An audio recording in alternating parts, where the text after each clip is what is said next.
പെട്ടെന്നുള്ള അപകടങ്ങളിൽ നിന്ന് നീ ഞങ്ങളെ കാക്കണേ അല്ലാ എന്ന് ദുആ ചെയ്യണേ ഓരോ നിസ്കാരശേഷം. അല്ലാഹുമ്മ ഇന്നി അഊദു ബിക മിൻ സവാലി നിഅമതിക വതഹബ്ബുലി ആഫിയതിക വഫുജാഅതി നിഖ്മതിക വജമീഇ സഖതിക.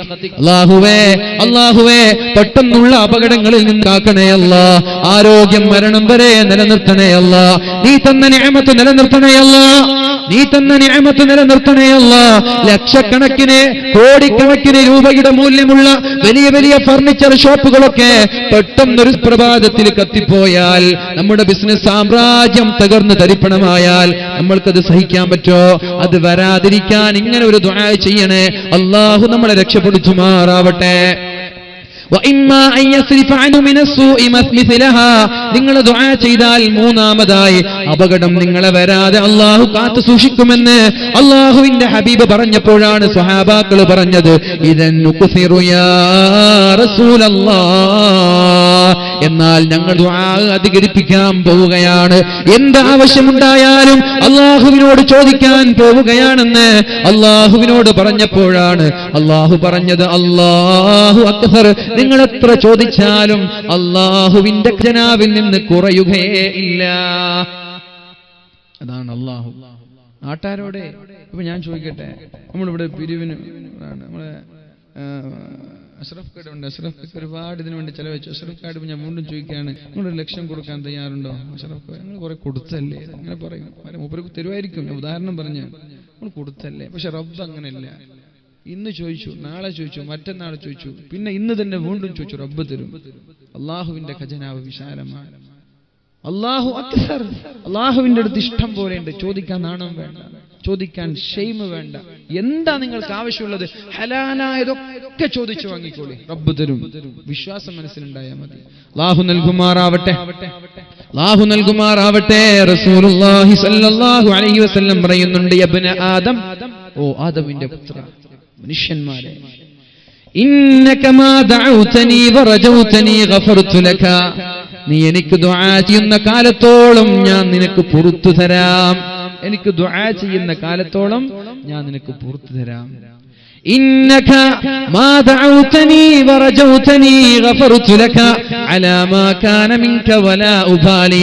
നിന്റെ സമീപത്ത് നിന്ന് എത്ര വലിയ പാപമുണ്ടായാലും, എത്ര വലിയ തെറ്റുണ്ടായാലും, എത്ര വലിയ ഗൗരവമുള്ള മഹാപാപമായാലും ഞാനത് പരിഗണിക്കുകയേ ഇല്ല, ഞാനത് ഗൗനിക്കുകയേ ഇല്ല. നീ എന്നോട് ദുആ ചെയ്താൽ ഞാൻ നിനക്ക് പുറത്തു തരിക തന്നെ ചെയ്യും. കള്ളുകുടിയനാ, കള്ളു കുടിച്ചു കുടിച്ചു കുടിച്ച് പെട്ടെന്നൊരു വേല കേട്ടപ്പോ പഠിച്ചോണ്ട് ഞാൻ നന്നാവാണ് തീരുമാനിച്ചു. അങ്ങനെ രാത്രി റബ്ബിലേക്ക് മടങ്ങി ദുആ ചെയ്തു, നന്നായി. പിന്നെ ചങ്ങാതിമാരെ കൂടെ കൂട്ടി ഒരു മാസം കഴിഞ്ഞപ്പോൾ വീണ്ടും കുടിക്കാൻ തുടങ്ങി. പിന്നെയും ബോധമുണ്ടായി, പിന്നെയും ദുആ ചെയ്തു, പിന്നെയും മടങ്ങി. അങ്ങനെ നിങ്ങൾ 100 വട്ടം മടങ്ങിയാലും നിങ്ങൾ അല്ലാഹുവിലേക്ക് മടങ്ങാൻ വീണ്ടും തയ്യാറായി, റബ്ബ് പുറത്തു തരും. ഇത് തെറ്റ് ചെയ്യാനുള്ള ലൈസൻസ് തരല്ലേ, തെറ്റ് ചെയ്യാനുള്ള സർട്ടിഫിക്കറ്റ് തരില്ല. അങ്ങനെ തെറ്റിദ്ധരിക്കരുത്. അങ്ങനെ പെട്ടുപോയാൽ നിങ്ങൾ ഇനി എനിക്ക് അല്ലാഹു പുറത്തില്ല എന്ന് പറഞ്ഞിട്ട് ദുആ ചെയ്യാതിരിക്കരുത്. അതിനു വേണ്ടിയിട്ട് പറഞ്ഞുതരാം. പെട്ടുപോകും, മനുഷ്യനാണ് അല്ലെ. ഇന്നൻ നഫ്സല അമ്മാറതും ബിസ്സൂ. അല്ലാഹുവിന്റെ ഹബീബിന്റെ ശേഷം തെറ്റ് ചെയ്യാത്ത ഒരാളും ഭൂമി ലോകത്ത് ജനിച്ചു വീണിട്ടില്ല. ഉണ്ടോ? ഉണ്ടോ? മഅസൂം നബി തങ്ങളാണ്. അവസാനത്തെ മഅസൂം നബി തങ്ങളാണ്. പ്രവാചകന്മാരാണ് മഅസൂമീങ്ങൾ. തെറ്റിൽ നിന്ന് സംരക്ഷിക്കപ്പെടുന്നവരവരാണ്. അവസാനത്തെ ആൾ നബിത്തങ്ങളാണ്. നബിത്തങ്ങളെ ശേഷം അങ്ങനെ ഒരാൾ ജനിച്ചു വീണിട്ടില്ല.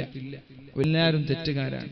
നിങ്ങൾ തെറ്റ് ചെയ്യും, സ്വാഭാവികമാണ്. പക്ഷേ ശരീരത്തെ നിയന്ത്രിക്കാൻ കഴിയാതെ ജീവിതത്തിൽ പാപങ്ങൾ വരുമ്പോൾ നിരാശരായി റബ്ബെനിക്ക് പുറത്തു തരൂല എന്ന് വിചാരിച്ച് ദുആ ചെയ്യാൻ മറക്കരുത്. ദുആ ചെയ്യ്, ഞാൻ പുറത്തു തരാം. അല്ലാഹു പറയുകയാണ്, റസൂലുള്ളാഹി സ്വല്ലല്ലാഹു അലൈഹി വസല്ലം പറഞ്ഞു, യബ്ന ആദം ലൗ ബലഗത് ദുനൂബുക അനാനസ് സമാ.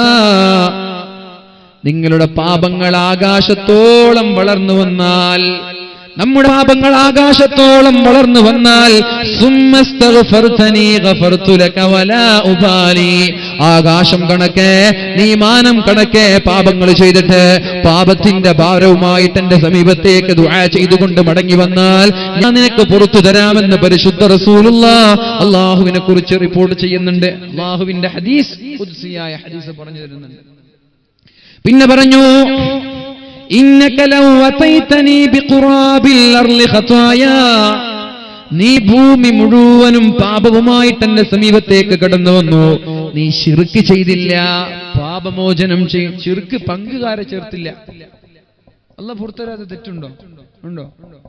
അല്ലാഹു പുറത്തു തരാത്ത പാപമുണ്ടോ? ഉണ്ടോ? ശിർക്കോ? ശിർക്കിനും പുറത്തുതരും. ഉണ്ടോ? അങ്ങനെ ഉണ്ടോ? ശിർക്ക് ചെയ്താല് തൗബ ചെയ്ത് മടങ്ങിയ കുറച്ചും പുറത്തുതരും. ശിർക്ക് പുറത്ത് തരൂല എന്നെങ്ങനെയാ പറയണത്? ഒരാൾ ശിർക്ക് ചെയ്ത് തൗബ ചെയ്യാതെ മരിച്ചു പോയാൽ അയാളുടെ കാര്യം കഷ്ടാണ്. ശിർക്ക് ചെയ്തു, റബ്ബിനോട് വേറൊരാളെ പങ്കു ചേർത്തു, തൗബ ചെയ്യാതെ അയാൾ മരിച്ചുപോയാൽ അയാളുടെ കാര്യം കഷ്ടാണ്. പക്ഷെ ശിർക്ക് ചെയ്ത ഒരാൾ പിന്നെ അയാൾക്ക് ഖേദുണ്ടായി, റബ്ബിലേക്ക് മടങ്ങി അല്ലാഹു പുറത്തു തരും. പക്ഷേ ശിർക്ക് ചെയ്യാത്ത ഒരാൾ, അല്ലാഹു ഏകനായ റബ്ബ് എന്ന് വിശ്വസിച്ചവരാൾ, ജീവിതത്തിലുടനീളം തെറ്റ് ചെയ്ത് ജീവിച്ചു, മരിക്കുമ്പോ തൗബ പോലും ചെയ്യാതെയാണ് അയാൾ മരിച്ചത് എന്ന് വെച്ച് അയാൾ നരകത്തിലാണെന്ന് നമ്മൾക്ക് ഉറപ്പിക്കാൻ പറ്റൂല. അല്ലാഹു ഒരുപക്ഷെ പുറത്തു കൊടുത്തിട്ടുണ്ടാവാം. അത് അള്ളാന്റെ ഇഷ്ടമാണ്, അള്ളാന്റെ ചോയ്സാണ്. അതിൽ ഇടപെടാൻ നമ്മൾക്ക് പറ്റൂല. മനസ്സിലായോ? ശിർക്ക് ചെയ്യാത്ത ഒരാൾ ജീവിതത്തിൽ എത്ര പേര് തെറ്റ് ചെയ്തു, നമ്മൾ നരകത്തിൽ നിന്ന് പറയരുത്. കാരണം റബ്ബ് അയാൾക്ക് പുറത്തു കൊടുത്തേക്കാം. പക്ഷെ ശിർക്ക് ചെയ്തിട്ട് തൗബ ചെയ്യാതെ മരിച്ചുപോയാൽ നോ എക്സ്ക്യൂസ്, ഇളവില്ല. ഇതാണ് പറഞ്ഞത്, നിങ്ങൾ ശിർക്ക് ചെയ്യാതെ എത്ര വലിയ തെറ്റ് ചെയ്താലും നിങ്ങൾക്ക് ഞാൻ മാപ്പ് തരാമെന്ന് പരിശുദ്ധ റസൂലുള്ളാഹി സ്വല്ലല്ലാഹു അലൈഹി വസല്ലം. ഞാൻ ചോദിക്കട്ടെ, എങ്ങനെയാണ് അല്ലാഹു നമ്മുടെ ദുആഇന് ഉത്തരം നൽകുന്നത്? അല്ലാഹുവിന്റെ ഹബീബ് പറഞ്ഞു, അർറജുലു യുതീലുസ് സഫറ, ദീർഘമായ യാത്ര പോകുന്ന ഒരാൾ, മുസാഫിറിന്റെ ദുആഇന് ഉത്തരമുണ്ടല്ലോ. മുസാഫിറിന്റെ ദുആഇന് ഉത്തരമില്ലേ? നമ്മുടെ നൗഷാദ് ഖത്തറിൽ നിന്ന് വന്നിട്ടുണ്ട് ഇവിടെ. അപ്പൊ യാത്ര തിരിച്ചു പോവാൻ, ആ പോകുന്ന സമയത്ത് പടച്ചോനെ എന്റെ ഉദ്ദേശങ്ങളൊക്കെ പൂർത്തീകരിക്കണേ എന്ന് പറഞ്ഞ് ദുആ ചെയ്ത് അള്ളാഹ് പുറത്തു കൊടുക്കും. മുസാഫിറിന്റെ ദുആഇന് ഉത്തരമുണ്ട്. മുനീഖ വന്നു ദുബൈന്ന്, വേറെ കുറെ ആൾ, ഞാൻ രണ്ടാളെ കണ്ടിട്ടുള്ളൂ. വേറെ കുറെ ആൾ വന്നിട്ടുണ്ട് ഗൾഫിൽ നിന്ന്. മാഷാ അല്ലാഹ്, അള്ളാഹു അവർക്കൊക്കെ ജോലിയിൽ ബർക്കത്ത് ചെയ്യട്ടെ. അവരുടെ ജോലിയൊക്കെ മാറ്റിയിട്ടാണ് ഇതിനു വേണ്ടി അവർ ശബ്ദിക്കുന്നതും ഇതിനു വേണ്ടി പ്രവർത്തിക്കുന്നതും. അള്ളാഹു സ്വീകരിക്കട്ടെ. നമ്മൾ മനസ്സിലാക്കേണ്ടത്, യാത്രക്കാരന്റെ ദുആഇന് ഉത്തരമുണ്ട്. പക്ഷെ ചില യാത്രക്കാർ അർറജുലു യുതീലുസ് സഫറ, ദീർഘമായവർ യാത്ര ചെയ്യുന്നു. ദീർഘമായ യാത്ര ചെയ്യുന്നു. അശഅസ അഗ്ബറ, മുടി ജടത്തിയിട്ടുണ്ട്, ശരീരമാകെ എന്തൊക്കെയോ ശരീരമാകെ വൃത്തികേടായി. അശഅസ വ അഗ്ബറ, ശരീരത്തിൽ പൊടി പുരണ്ടിട്ടുണ്ട്, മുടി ജട കുത്തിയിട്ടുണ്ട്. എന്നിട്ടതാ അദ്ദേഹം യമുദ്ദു യദൈഹി ഇലസ്സമാ, ആകാശലോകങ്ങളിലേക്ക് കൈ ഉയർത്തുന്നുണ്ട്. യാ റബ്ബി യാ റബ്ബി, അല്ലാഹുവേ അല്ലാഹുവേ, എനിക്ക് ഇന്നാലിന്ന കാര്യം ചെയ്തു താ അല്ലാ, എന്റെ പാപം പൊറുത്തു താ അല്ലാ എന്നൊരാൾ ദുആ ചെയ്യുന്നു. പക്ഷേ അയാൾ അല്ലാഹു ഉത്തരം നൽകൂല. ശ്രദ്ധിക്കണേ എന്റെ ശബ്ദം ശ്രവിക്കുന്ന സഹോദരന്മാരെ, സഹോദരിമാരെ, ഞാൻ എന്റെ വാക്കുകൾ ഉപസംഹരിക്കാൻ പോവുകയാണ്. ചില ആളുകളെ ദുആ സ്വീകരിക്കേണ്ട എല്ലാ അടയാളം അയാളുടെ കയ്യിലുണ്ട്. ജടകുത്തിയ മുടിയാണ്, അയാൾ യാത്രക്കാരനാണ്, ശരീരമൊക്കെ മുടി പുരണ്ടിട്ടുണ്ട്. എന്നുവെച്ചാൽ കുറെ ത്യാഗം ചെയ്തിട്ടുള്ള ഒരാൾ. അല്ലാഹു അയാൾക്ക് ഉത്തരം നൽകണം. പക്ഷെ അയാൾക്ക് അല്ലാഹു ഉത്തരം നൽകൂല. കാരണം എന്തേ? മത്അമുഹു ഹറാം, അവന്റെ ഭക്ഷണം ഹറാമല്ലേ, അവൻ കഴിക്കുന്നത് ഹറാമാണ്. കഴിക്കുന്ന ഭക്ഷണം ഹറാമായാൽ എത്ര ദുആ ചെയ്താലും അല്ലാഹു ഉത്തരം നൽകൂല എന്ന് പരിശുദ്ധ റസൂലുള്ളാഹി. കഴിക്കുന്ന ഭക്ഷണം ഹറാമായാൽ മാ മിൻ ബിആഇൻ നബ്ഗളു ഇലല്ലാഹി മിൻ ബത്നിൻ മുലിഅ മിൻ ഹലാലിൻ. അല്ലാഹുവിന് ഏറ്റവും ദേഷ്യമുള്ള പാത്രം എന്നറിയോ? ദേഷ്യമുള്ള പാത്രം ഹലാലായത് കൊണ്ട് നിറച്ച വയറ്. ഹലാലായ ഭക്ഷണമാണ്. അതിന് സംഘാടകർ ഭക്ഷണം ഒരുക്കി, നിറയെ കഴിക്കണ്ട, അത് അല്ലാഹുവിന് ഇഷ്ടമല്ല. വീട്ടിൽ പോയിട്ട് നന്നായി വയറ് നിറച്ച് കഴിക്കരുത്.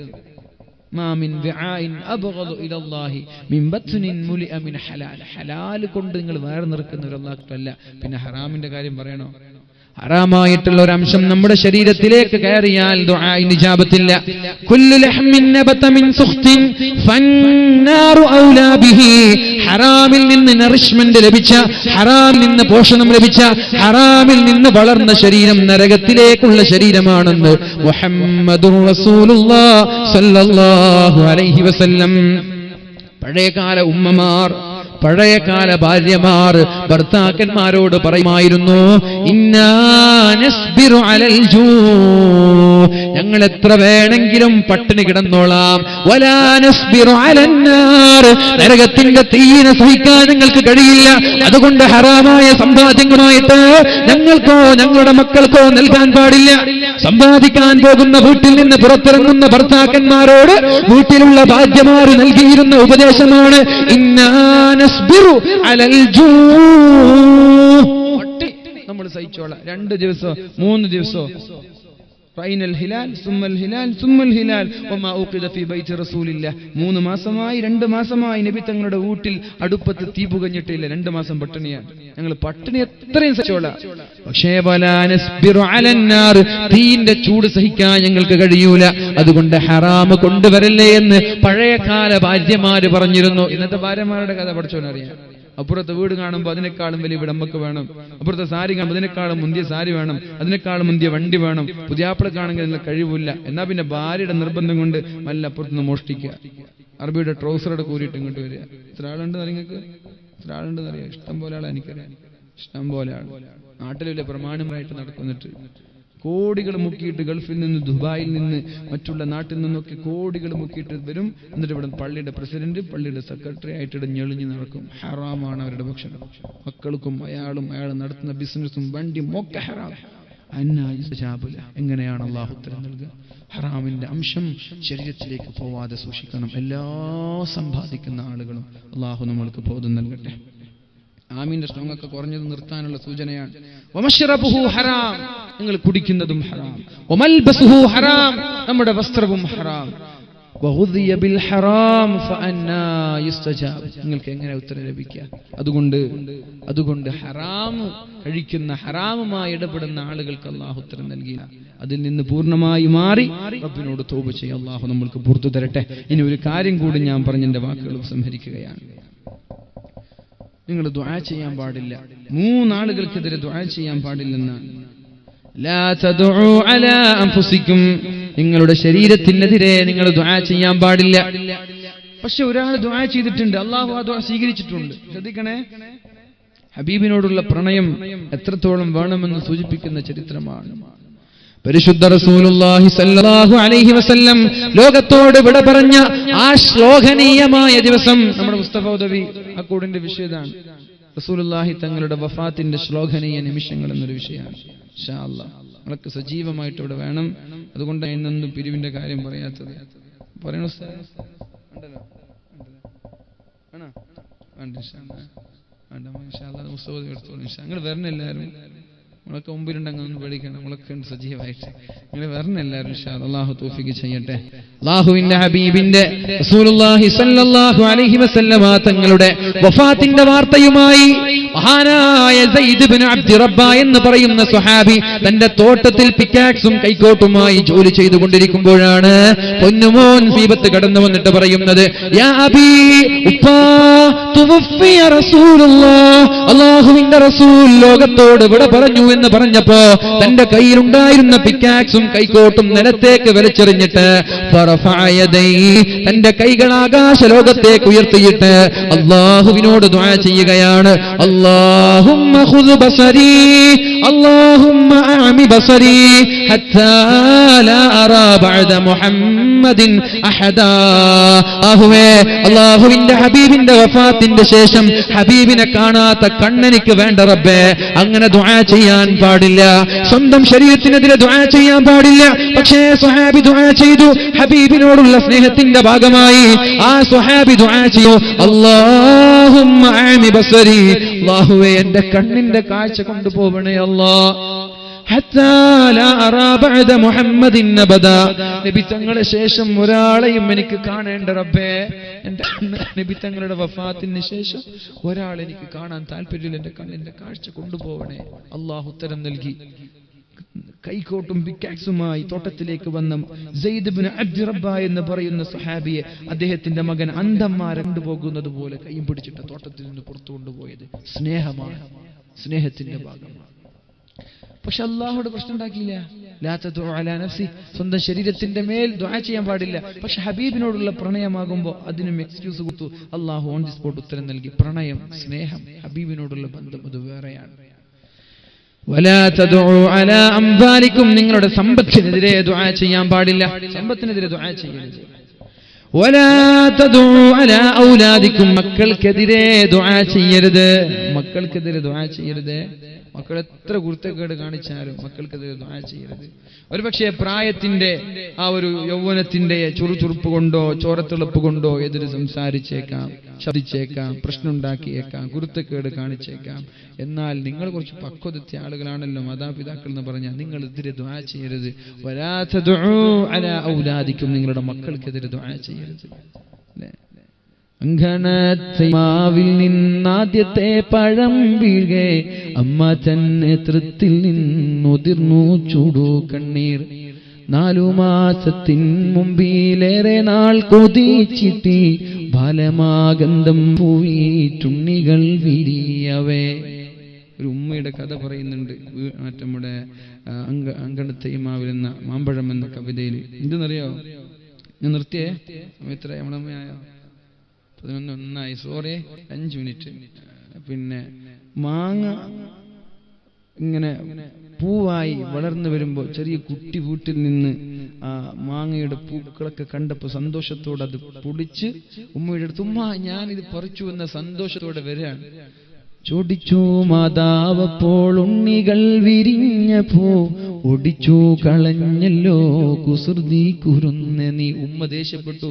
മക്കൾക്കറിയില്ലല്ലോ, പാവല്ലേ. ഉമ്മ ദേഷ്യപ്പെട്ടു. എടാ ഹംഖേടാ ഹൈമാറെ, എന്നോട് ആരെ പഠിക്കാൻ പറഞ്ഞു? എത്ര കഷ്ടപ്പെട്ടിട്ടാ വളർത്തിയത്. നിന്നെ പോലെ 1-2 ഉണ്ടെങ്കിലും ഇവിടെ എന്തെങ്കിലും ബാക്കിയാകും. ഇങ്ങനെ ഡയലോഗ് അടിച്ചു ഉമ്മ. മോൻ പറഞ്ഞു, മാമ്പഴം പെറുക്കുവാൻ ഞാൻ വരുന്നില്ലെന്നവൻ മാൺപേഴും മലർക്കൂലായെറിഞ്ഞു വെറും മണ്ണിൽ. ഉമ്മ നിങ്ങളുടെ മാമ്പഴം എനിക്ക് വേണ്ട, നിങ്ങളുടെ മാങ്ങയും വേണ്ട എന്ന് പറഞ്ഞു. ആ കമ്പ് നിലത്തേക്ക് വിലെറിഞ്ഞു. മകൻ പോയത് മരണത്തിലേക്കാണ്. 4 മാസം കഴിഞ്ഞിട്ട് അതേ മാവിൽ നിന്ന് മാമ്പഴം വീരുമ്പോൾ ഉമ്മയുടെ കണ്ണിൽ നിന്ന് കണ്ണുനീര് വരാണ്. അങ്കണത്തൈമാവിൽ നിന്നാദ്യത്തെ പഴം വീഴെ അമ്മ നേതൃത്വത്തിൽ നിന്നുതിർന്നു ചൂടു കണ്ണീർ. 4 മാസത്തിൻ മുമ്പിലേറെ നാൾ കൊതിച്ചിട്ടി.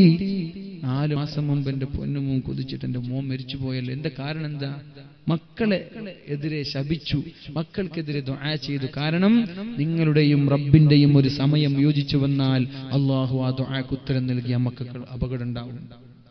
വാക്കുകൾ കൂട്ടി ചൊല്ലാൻ വയ്യാത്ത കിടാങ്ങളെ ദീർഘദർശനം